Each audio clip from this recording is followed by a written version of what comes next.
Mal Milligan, if Trump makes a deal with the remnants of the Iranian Revolutionary Guard soon, will this mean we're going to see them continue?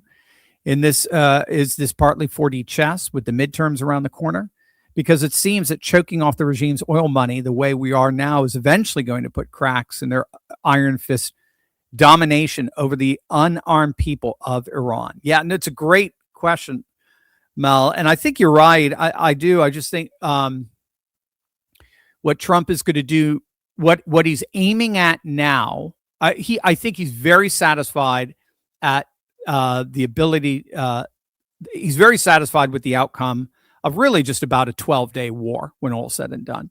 I think that's Victor Davis Hanson's calling it more or less a 12-day war for the United States, not the original one in June of 2025 with Israel. I think they called that their 12-day war with Iran as well.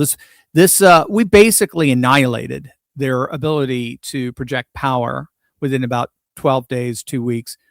And now they could still make life difficult for people, because we can't find every single, a tiny little mine boat or they stash their weapons away, and at some point, their drones and all that. And at some point, you kind of got to say, all right, I think we pretty much rendered them inert. So whatever if they still have some drones, if they still have some mines and so forth, okay, we just got to more or less make sure they don't use them or clean them up. And that's what I understand. That's part of the conditions. Hormuz will be fully opened up. And then in that process, they will be having meetings. And then we've got the astropolitics of satellite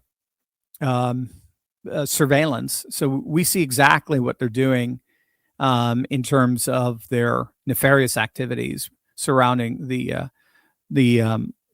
uranium, and Trump has said we'll get it eventually. So, but again, you could do it, can walk and chew gum at the same time. We can continue negotiations and have Hormuz fully open at the same time, and then if we have to, we just go in and continue to bomb. That's exactly what Trump has said.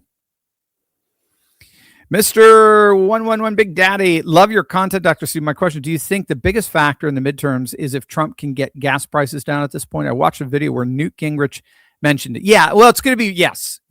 High gas prices are not going to help. They're not going to help your cause if you're a Republican.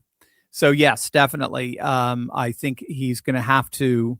That's what I think these negotiations are all about. And ultimately, this new plan. And remember, this is not just Trump. This is Israel. This is Saudi Arabia. This is UAE. This is Bahrain.